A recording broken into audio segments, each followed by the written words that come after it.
एक छोटे से गांव में 3 दोस्त रहते थे, रामू, लखन और बसंत। तीनों की दोस्ती गांव में मिसाल थी। वे हमेशा एक दूसरे के साथ रहते, मेहनत मजदूरी करते और अपनी गरीबी में भी खुश रहते। हर सुबह वे अलग अलग दिशाओं में काम की तलाश में निकल जाते और शाम को एक साथ बैठकर दिन भर की कमाई बांट लेते। गांव वाले उनकी दोस्ती की मिसाल देते और कहते, जैसे रामू, लखन और बसंत की दोस्ती है, वैसी ही दोस्ती हर किसी को नसीब हो। एक दिन गांव में एक अजनबी व्यक्ति आया। वह धनी दिखने वाला एक व्यापारी था। उसने गांव वालों से पूछा, क्या आप लोगों ने रामू, लखन और बसंत के बारे में सुना है? मैं उनसे मिलना चाहता हूं। गांव वालों ने उसे तीनों दोस्तों का पता बताया। व्यापारी उनके पास पहुंचा और बोला, मेरा नाम राजा सिंह है, मैं हीरों का व्यापारी हूं। मैं तुम तीनों की दोस्ती के बारे में सुनकर यहां आया हूं। राजा सिंह की बातें सुनकर बसंत ने उत्सुकता से पूछा, आप हमारे बारे में कैसे जानते हैं? हमने आपको पहले कभी नहीं देखा। राजा सिंह मुस्कुराए और बोले, तुमने सही कहा, मैं इस गांव में पहली बार आया हूं, लेकिन जैसे ही मैंने तुम तीनों की दोस्ती के बारे में सुना, मैं तुमसे मिलने आ गया। तुम लोग मेहनती और ईमानदार हो। अगर तुम्हारे पास दौलत हो तो तुम अपनी मेहनत से बहुत कुछ हासिल कर सकते हो। इसलिए मैंने सोचा कि क्यों ना तुम्हें एक राज बताऊं जो मेरे सीने में दफन है। इस राज की बदौलत मैंने कभी धन की कमी नहीं देखी। राजा सिंह की बातें सुनकर तीनों दोस्तों का दिल तेजी से धड़कने लगा। उनके मन में तरह तरह के विचार आने लगे। रामू ने पूछा, यह कौन सा राज है? क्या आप हमारी मदद करना चाहते हैं? राजा सिंह ने गंभीर होकर कहा, यह बात 10 साल पहले की है। मैं भी तुम्हारी तरह गरीब था। मेरे पिता वैद्य थे, लेकिन उनकी कमाई से मुश्किल से गुजारा होता था। एक दिन मेरी मां को एक भयंकर बीमारी हो गई। पिताजी ने कहा कि उनका इलाज सिर्फ एक दुर्लभ जड़ी बूटी से हो सकता है, जो पहाड़ों और जंगलों में मिलती है। मैंने वह बूटी ढूंढने का फैसला किया, लेकिन वह नहीं मिली। 2 महीने बाद जब मैं घर लौटा तो पता चला कि मेरे माता पिता दोनों की मृत्यु हो चुकी है। राजा सिंह की आंखों में आंसू आ गए। उन्होंने आगे कहा, उस दिन मैंने ठान लिया कि मैं उस बूटी को जरूर ढूंढूंगा। मैं फिर से जंगलों और पहाड़ों में निकल पड़ा। जब मैं एक घाटी में पहुंचा तो मेरी आंखों के सामने एक अद्भुत नजारा था। वहां जहां तक नजर जाती, हीरे और मोती बिखरे पड़े थे। मैंने उस खजाने का एक बड़ा हिस्सा निकालकर सुरक्षित जगह पर छिपा दिया। आज भी जब मुझे धन की जरूरत होती है तो मैं वहां जाकर हीरे निकाल लाता हूं। अगर तुम चाहो तो मैं तुम्हें उस जगह का पता बता सकता हूं। लखन ने उत्सुकता से पूछा, हुजूर, क्या आप सच कह रहे हैं? ये सब किसी सपने जैसा लगता है। राजा सिंह मुस्कुराए और बोले, यकीन तो तुम्हें तब होगा जब तुम खुद वहां जाकर देखोगे, लेकिन एक शर्त है, तुम इस राज को किसी और को नहीं बताओगे।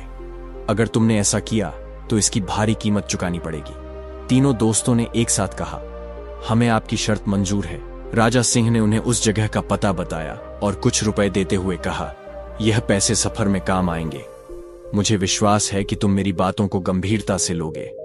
इतना कहकर राजा सिंह चले गए। सेठ राजा सिंह के जाने के बाद तीनों दोस्त आपस में बातचीत करने लगे। रामू ने संदेह जताते हुए कहा, क्या सच में ऐसी कोई जगह हो सकती है? कहीं सेठ ने हमें बेवकूफ तो नहीं बनाया? बसंत ने जवाब दिया, मुझे तो सेठ की बातों में कोई छल कपट नहीं लगा।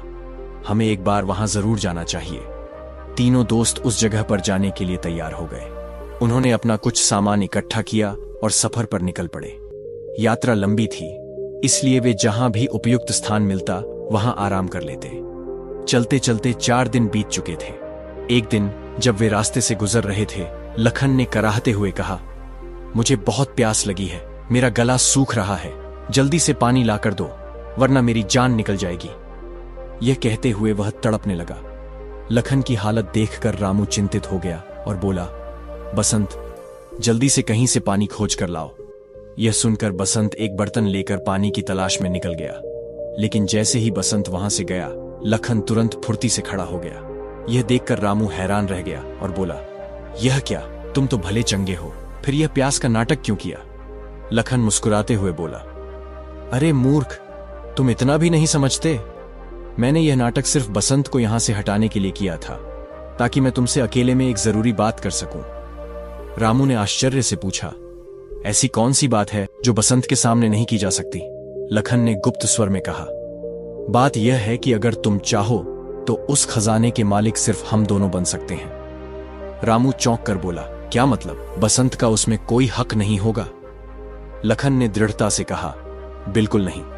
मैं नहीं चाहता कि वह उस जगह तक पहुंचे। अगर तुम मेरा साथ दो तो यह काम बहुत आसानी से हो सकता है। सोचने में समय बर्बाद मत करो। क्योंकि बसंत कभी भी वापस आ सकता है। हम रास्ते में किसी भी मौके पर उसे खत्म कर देंगे और फिर खजाने के अकेले मालिक सिर्फ हम दोनों होंगे। रामू असमंजस में बोला, लेकिन अगर कोई गड़बड़ हो गई तो इसकी जिम्मेदारी सिर्फ तुम्हारी होगी। लखन तुरंत सहमत होते हुए बोला, मुझे मंजूर है, चुप रहो, लगता है बसंत आ रहा है। तभी बसंत वहां पहुंच गया और बोला, ये लो दोस्त, जल्दी से लखन को पानी पिला दो। लखन ने पानी पीते ही नाटक करते हुए ऐसा दिखाया जैसे उसकी जान में जान आ गई हो। बेचारा बसंत उन दोनों की साजिश से पूरी तरह अनजान था। बारी बारी से तीनों ने पानी पिया और फिर आगे बढ़ने लगे, लेकिन लखन को चैन नहीं आ रहा था। वह रास्ते भर बसंत से छुटकारा पाने की योजनाएं बनाता रहा। इसी उधेड़बुन में एक और दिन बीत गया। चलते चलते वे लोग एक झरने के पास पहुंचे। झरना देखकर लखन का मन खुशी से उछल पड़ा।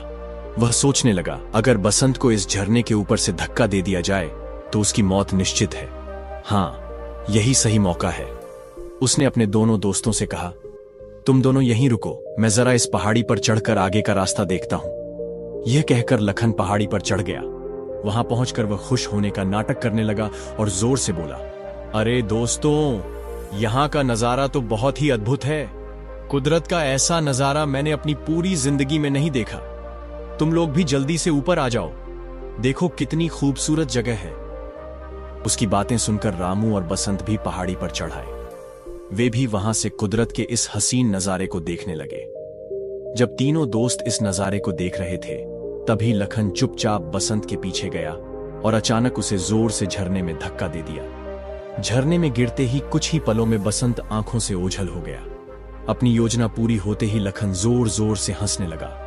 रामू, जो चुपचाप खड़ा यह सब देख रहा था, कुछ पल के लिए डर और सदमे में था, लेकिन फिर उसने भी लखन के साथ जोर जोर से हंसना शुरू कर दिया। इस तरह उन्होंने बसंत को अपने रास्ते से हटा दिया। अब वे दोनों खुश थे कि मिलने वाले खजाने में सिर्फ वे ही हिस्सेदार होंगे। दूसरी तरफ बसंत झरने से बहता हुआ एक नदी में गिरा। वह पूरी तरह बेहोश हो चुका था। उस जगह से थोड़ी ही दूर पर एक मछुआरा मछलियां पकड़ने के लिए जाल बिछाए बैठा था। वह बार बार जाल डालता, लेकिन उसकी किस्मत में आज मछली पकड़ना नहीं लिखा था। इस बार जब उसने जाल डाला तो उसे जाल कुछ भारी लगा। वह सोचने लगा, लगता है कोई बड़ी और भारी मछली फंस गई है। लेकिन जब उसने जाल खींचा तो यह देखकर उसकी आंखें फटी रह गईं। मछली की जगह एक बेहोश इंसान फंसा हुआ था। मछुआरा हक्का बक्का रह गया और मन ही मन सोचने लगा, अरे यह क्या, मछली की जगह एक इंसान। उसने तुरंत बसंत को बाहर निकाला और उसे होश में लाने की कोशिश करने लगा। फिर बसंत की जान बचाने के लिए वह उसे अपनी झोपड़ी में ले गया। वहां से वह गांव के वैद्य को बुलाकर बसंत का इलाज करवाने लगा। इधर रामू और लखन तेजी से अपनी मंजिल की ओर बढ़ रहे थे।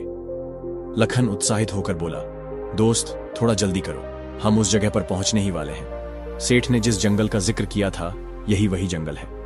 इस जंगल के खत्म होते ही वह घाटी हमारे सामने होगी जहां खजाना रखा हुआ है। कुछ देर और चलने के बाद लखन ने कहा, मुझे लगता है हमें यहां थोड़ी देर रुककर आराम कर लेना चाहिए ताकि हम थकावट दूर कर सकें और खजाने को समेटने के लिए पूरी तरह तैयार रहें। इसके बाद लखन ने पेड़ से कुछ फल तोड़े और वे दोनों फल खाने लगे। थकान के कारण रामू जल्दी ही गहरी नींद में सो गया, जबकि लखन किसी गहरी सोच में डूबा हुआ था। अचानक उसके दिमाग में एक और खतरनाक साजिश जन्म लेने लगी। उसने सोचा, क्यों ना रामू को भी अपने रास्ते से हटा दूं। अगर मैं उसे भी मार दूं तो इस पूरे खजाने का इकलौता मालिक सिर्फ मैं ही बन जाऊंगा। लखन के दिमाग में लालच पूरी तरह घर कर चुका था। उसने सोचा, अगर मैं रामू को इस पेड़ से बांध दूं तो रात के समय जंगली जानवर उसे खा जाएंगे और मुझे कोई रोकने वाला नहीं रहेगा। योजना बनाकर लखन ने गहरी नींद में सोए रामू को चुपचाप पेड़ से कसकर बांध दिया। लेकिन जैसे ही वह वहां से जाने लगा, रामू की नींद खुल गई। रामू घबराकर बोला, अरे लखन, तुम मुझे यहां बांधकर कहां जा रहे हो? रुको, मुझे यहां अकेला मत छोड़ो। लेकिन लखन पर उसकी बातों का कोई असर नहीं हुआ। वह बिना कोई जवाब दिए वहां से चला गया। रामू निराश होकर सोचने लगा, यह धोखेबाज लखन मुझे फंसाकर चला गया, अब ना जाने मेरा क्या होगा। कुछ ही देर बाद उसे दूर से एक आदमी जाता हुआ दिखाई दिया। रामू ने जोर से आवाज लगाई, भाई साहब, मेरी सहायता करो, मुझे इस पेड़ से खोल दो। वह आदमी ठिठक कर रुका और बोला, तुम कौन हो और इस घने जंगल में इस हालत में क्या कर रहे हो? रामू जल्दी से बोला, वह सब मैं बाद में बताऊंगा, पहले मेरी रस्सियां खोल दो। वह आदमी थोड़ा हिचकिचाया। उस आदमी ने रामू की रस्सियां खोल दी, लेकिन जैसे ही रामू आजाद हुआ, वह उस आदमी को फटकारते हुए बोला, अरे मेरे ज्यादा नजदीक मत आओ, मुझसे दूर रहो। इसके बाद रामू तेजी से आगे बढ़ गया। वह मन ही मन सोच रहा था, मुझे किसी भी हाल में लखन से पहले उस खजाने तक पहुंचना होगा। उधर लखन भी तेजी से खजाने तक पहुंचने के लिए बढ़ रहा था। तभी अचानक उसे किसी के कराहने की आवाज सुनाई दी। उसने देखा, ये एक बहुत ही बूढ़ा आदमी एक पेड़ के नीचे बैठा था। जैसे ही बूढ़े आदमी ने लखन को देखा, वह दर्द भरी आवाज में बोला, बेटा, मैं पास के ही एक गांव में रहता हूं। मैं यहां जंगल में लकड़ियां लेने आया था, लेकिन अचानक एक जंगली भैंसे ने मुझे टक्कर मार दी। अब मैं हिल भी नहीं पा रहा हूं। क्या तुम मुझे मेरे घर तक पहुंचा दोगे? तुम्हारा मुझ पर बड़ा एहसान होगा। लखन ने उसे घूरते हुए कहा, नहीं, मेरे पास इन फालतू कामों के लिए बिल्कुल भी समय नहीं है। बूढ़े आदमी ने फिर गिड़गिड़ाते हुए कहा, बेटा, मुझ पर रहम करो, इस जंगल में मैं अकेला जिंदा नहीं बचूंगा। लेकिन लखन बेरहमी से बोला, मेरी बला से तुम जियो या मरो, मुझे कोई फर्क नहीं पड़ता। यह कहकर लखन वहां से आगे बढ़ गया। जैसे ही वह जंगल पार कर घाटी में पहुंचा, उसकी आंखें फटी की फटी रह गईं। चारों तरफ ढेर सारे हीरे, मोती और सोने चांदी के सिक्के बिखरे पड़े थे। खजाने को देखते ही लखन खुशी से पागल हो उठा और जोर से चिल्लाया, वाह, अब यह खजाना सिर्फ और सिर्फ मेरा है। इधर रामू भी तेजी से उसी घाटी की ओर बढ़ रहा था। रास्ते में उसे वही बूढ़ा आदमी मिला जो दर्द से कराह रहा था। बूढ़े ने कहा, बेटा, मेरी मदद करो, मेरा घर पास ही है, मुझे वहां तक पहुंचा दो, वरना मैं इस जंगल में मर जाऊंगा। लेकिन रामू ने रूखेपन से कहा, अभी तो मुझे सांस लेने की भी फुर्सत नहीं है और तुम कहते हो कि मैं तुम्हें घर छोड़ दूं? चल बुढ़े, अपना रास्ता देख और मेरा रास्ता छोड़। यह कहकर रामू भी तेजी से घाटी की ओर बढ़ गया। अब वह भी उस जगह पहुंच चुका था जहां खजाना रखा हुआ था। उसने देखा कि लखन बड़े बड़े थैलों में हीरे और मोती भर रहा था। यह देखकर रामू के मन में विचार आया, उस सेठ ने गलत नहीं कहा था, लेकिन पहले मुझे लखन को सबक सिखाना होगा। वह जोर से चिल्लाया, ठहरो लखन, खजाने को तुम हाथ भी नहीं लगा सकते। लखन यह देखकर चौंक गया और बोला, तुम अभी तक जिंदा हो? रामू ने क्रोधित होकर जवाब दिया, तूने तो मुझे मारने के लिए कोई कसर नहीं छोड़ी थी, लेकिन अब मैं तुझे जिंदा नहीं छोड़ूंगा। इसके बाद दोनों दोस्त एक दूसरे की जान के दुश्मन बन गए। दोनों के बीच भयंकर लड़ाई शुरू हो गई। तभी अचानक वहां कुछ नकाबपोश लोग आ गए। इससे पहले कि लखन और रामू कुछ समझ पाते, उन नकाबपोश लोगों ने उन्हें पकड़ लिया और रस्सियों से जकड़ दिया। इसके बाद वे दोनों को अपने साथ ले गए। दूसरी तरफ बसंत मछुआरे के घर में बेहोश पड़ा था। वैद्य के उपचार के कारण 2 दिन बाद उसे होश आ गया। बसंत ने मछुआरे का धन्यवाद करते हुए कहा, दोस्त, तुमने मेरी जान बचाई, इसके लिए मैं सारी जिंदगी तुम्हारा एहसानमंद रहूंगा। लेकिन अब मुझे अपने आगे के सफर पर निकलना होगा। मछुआरे से विदा लेकर बसंत भी घाटी की ओर चल दिया। जब बसंत जंगल में पहुंचा तो अचानक उसे एक दर्द भरी आवाज सुनाई दी। वह रुककर सोचने लगा, यह आवाज किसकी हो सकती है? लगता है कोई मुसीबत में है। उसकी नजर एक आदमी पर पड़ी जो कुष्ठ रोग से पीड़ित था। बसंत ने उससे पूछा, अरे भाई, तुम्हें क्या तकलीफ है? वह आदमी दर्द भरी आवाज में बोला, भाई, मुझसे दूर रहो, मुझे छूना मत, वरना यह भयानक रोग तुम्हें भी लग सकता है। लेकिन बसंत ने सहानुभूति दिखाते हुए कहा, भाई, इंसानियत के नाते मैं ऐसा नहीं कर सकता। ठहरो, मैं तुम्हारे घावों को साफ करके पट्टी बांध देता हूं ताकि तुम्हें थोड़ी राहत मिले। कुष्ठ रोगी भावुक होकर बोला, आज तक मुझसे किसी ने इतनी अच्छी तरह से बात नहीं की। तुम बहुत दयालु हो बेटा, भगवान तुम्हारा भला करे। बसंत ने उसके घावों पर पट्टी बांधी और फिर कहा, बाबा, मुझे कुछ जरूरी काम से आगे जाना है, लेकिन आपकी यह हालत देखकर मेरा मन नहीं मान रहा। अब आप ही बताइए, मैं क्या करूं? बूढ़े ने मुस्कुराते हुए कहा, बेटा, मैं बिल्कुल ठीक हूं। तुम जिस भी काम के लिए जा रहे हो, पहले वह काम पूरा करो। बसंत ने बूढ़े का आशीर्वाद लिया और अपने सफर पर आगे बढ़ गया। अभी बसंत कुछ ही दूर पहुंचा था कि उसने देखा कि एक पेड़ के नीचे एक और बूढ़ा आदमी बैठा हुआ था। बसंत ने पूछा, बाबा, आप यहां अकेले क्या कर रहे हैं? बूढ़े ने दर्द भरी आवाज में कहा, बेटा, मैं पास के ही गांव में रहता हूं, लेकिन एक जंगली भैंसे ने मुझे टक्कर मार दी। अब मैं चल नहीं पा रहा हूं। क्या तुम मुझे मेरे गांव तक पहुंचा सकते हो? बसंत ने सहानुभूति दिखाते हुए कहा, हां बाबा, बिल्कुल, मैं आपकी सहायता करूंगा। बताइए, आपका गांव किस दिशा में है? यह कहकर बसंत ने बूढ़े का हाथ पकड़ा और उसके साथ चल दिया। वे दोनों जंगल से बाहर निकले और उस घाटी में पहुंच गए जहां ढेर सारा खजाना बिखरा पड़ा था। बिखरे हुए हीरे मोती देखकर बसंत हैरान रह गया और बोला, बाबा, क्या आप इस खजाने के बारे में पहले से जानते थे? बूढ़े ने हल्की मुस्कान के साथ जवाब दिया, हां नौजवान, मैं इस खजाने के बारे में पहले से ही जानता था, क्योंकि यह खजाना मैंने ही यहां छुपा कर रखा था। बसंत चौंक गया और बोला, क्या बाबा, आपने यह खजाना यहां छुपाया था? मैं कुछ समझ नहीं पा रहा हूं। आखिर आप क्या कहना चाहते हैं? तब बूढ़े बाबा ने गंभीर स्वर में कहा, बेटा, मैं असल में कोई साधारण बूढ़ा नहीं हूं। मैं पालनपुर राज्य का राजा वीर सिंह हूं। यह कहते हुए बूढ़े ने अपनी नकली दाढ़ी और वृद्ध वेश को त्याग दिया। अब बसंत के सामने कोई और नहीं बल्कि स्वयं राजा वीर सिंह खड़ा था। राजा वीर सिंह को अपने असली रूप में देखकर बसंत चौंक गया और बोला, आप राजा वीर सिंह? लेकिन यह सब क्या माजरा है? राजा ने मुस्कुराते हुए कहा, बसंत, यह सब मेरा ही रचा हुआ नाटक था। दरअसल मेरा कोई पुत्र नहीं है, अतः मैं एक उत्तराधिकारी की तलाश में निकला हूं जो मेरे बाद इस राज्य की देखभाल कर सके। मैं उसे तलाश कर रहा था जो पूरी ईमानदारी और मेहनत से राज्य का ध्यान रख सके, लेकिन आज तक मुझे ऐसा कोई व्यक्ति नहीं मिला था। मैं हमेशा से ऐसे व्यक्ति की खोज में था जिसमें न केवल ईमानदारी और मेहनत हो बल्कि दया की भावना भी हो। राजा ने आगे बताया, एक दिन मेरा काफिला तुम्हारे गांव के पास से गुजरा, जहां मैंने सुना कि वहां 3 दोस्त रहते हैं जो बहुत ही ईमानदार और सच्चे माने जाते हैं। मुझे लगा कि शायद मेरी खोज वहीं पूरी हो सकती है, इसलिए मैंने एक व्यापारी का भेष धारण किया और तुम तीनों से मिलने तुम्हारे गांव आ गया। व्यापारी के रूप में मैंने ही तुम तीनों को इस जगह के बारे में बताया और तुम्हें खजाने की जानकारी दी। यह खजाना भी मैंने ही यहां रखवाया था और इसकी सुरक्षा के लिए मैंने अपने सैनिकों को जंगल में छिपाकर तैनात कर दिया था।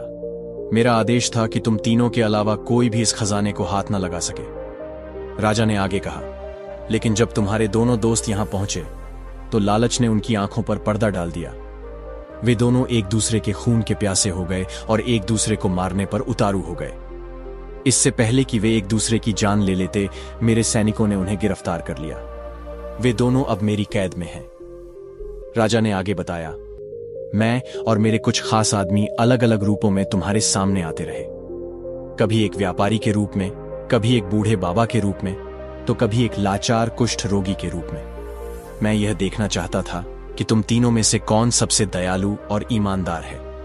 आखिरकार केवल तुम ही मेरी इस परीक्षा में खरे उतरे। तुमने न किसी को धोखा दिया और न ही लालच में पड़े, बल्कि जहां भी जरूरत पड़ी तुमने दूसरों की सहायता की। इसलिए बसंत, आज से मैं तुम्हें अपना उत्तराधिकारी नियुक्त करता हूं। अब से मेरे राज्य की पूरी जिम्मेदारी तुम्हारी होगी। यह सुनकर बसंत हैरान भी था और खुश भी। उसने राजा से कहा, महाराज, मुझे आपका यह प्रस्ताव स्वीकार है, लेकिन मेरे वे दोनों दोस्त कहां हैं? मैं आपसे प्रार्थना करता हूं कि आप उन्हें माफ कर दें और रिहा कर दें। राजा ने बसंत की विनम्रता और दोस्ती की भावना को देखकर कहा, ठीक है बसंत, जैसा तुम चाहते हो वैसा ही होगा। इसके बाद राजा ने रामू और लखन को रिहा कर दिया। वे दोनों शर्मिंदा थे कि उन्होंने बसंत जैसे सच्चे दोस्त को धोखा दिया था। दूसरी तरफ बसंत राजा के साथ महल में चला गया और अब वह राजा का उत्तराधिकारी बन चुका था। उसकी ईमानदारी, मेहनत और दयालुता ने उसे एक नई पहचान दिलाई। अब वह आरामदायक और सम्मानजनक जीवन जी रहा था, जबकि उसके दोनों दोस्त अपने के पर पछता रहे थे। कहानी से सीख, जो इंसान लालच से बचकर सच्चाई, ईमानदारी और दयालुता के मार्ग पर चलता है, वह अंततः जीवन में सफलता और सम्मान पाता है। अगर आपको यह कहानी अच्छी लगी तो वीडियो को लाइक कर दीजिए। कमेंट करना आपका फर्ज है। चैनल को सब्सक्राइब करके हमें सपोर्ट कर दीजिए। फिर मिलते हैं एक नई कहानी के साथ।